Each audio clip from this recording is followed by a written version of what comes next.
KTN Prime begins right now. The government will lift ban on night travel by public service vehicles in 2 weeks' time. Transport Principal Secretary Paul Mwangi Maringa told members of the National Assembly's Transport and Infrastructure Committee that the ministry has been in talks with stakeholders and the ban will be lifted selectively. This comes after weeks of pain for long-distance public transport users who previously enjoyed the convenience of night travel. On the New Year's Eve, 36 people perished when a bus collided with an oncoming trailer at Miga area in Salga at around 3 a.m.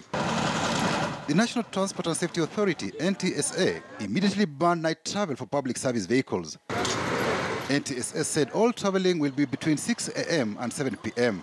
Analysis of the crash data by NTSA show that 120 deaths had occurred in the month of December 2017 on the 14-kilometer stretch of road between Salga and Kibunja. According to NTSA, the crashes occurred mainly at night between Friday and Sunday and mainly involved heavy commercial vehicles. The ban on night travel inconvenienced many travelers who were in the countryside for Christmas and New Year festivities. The effects continued when schools opened for the new term as bus companies reviewed their travel plans to comply with the new directive. With a stop of at least half an hour. The National Assembly's Transport and Infrastructure Committee, led by Pokot South MP David Kosing, summoned NTSA officials, Principal Secretary for Transport Paul Mwangi, and his counterpart for Infrastructure John Musonik, and the Traffic Commandant Jacinta Kenywa to respond to the Salga Road accidents. The cameras can only be used during the day. The speeding vehicles during the night, it's not possible to use the cameras. The Ministry and NTSA disclosed to support what we want to achieve.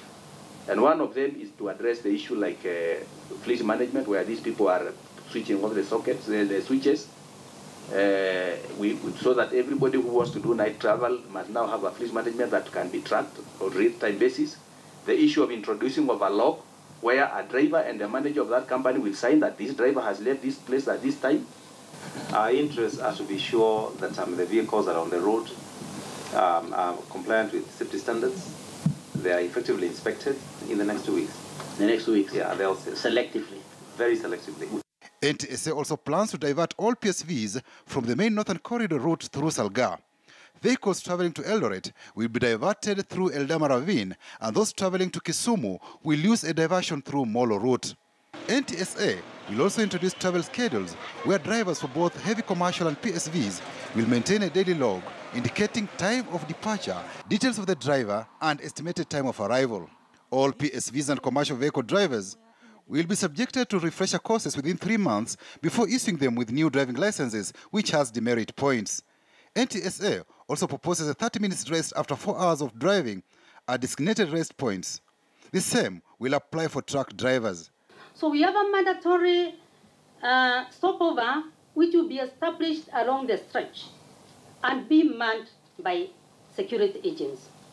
As the vehicle moves, it must be recorded that this vehicle left at this time, so that we are able to know how did it get to the next destination, for how long.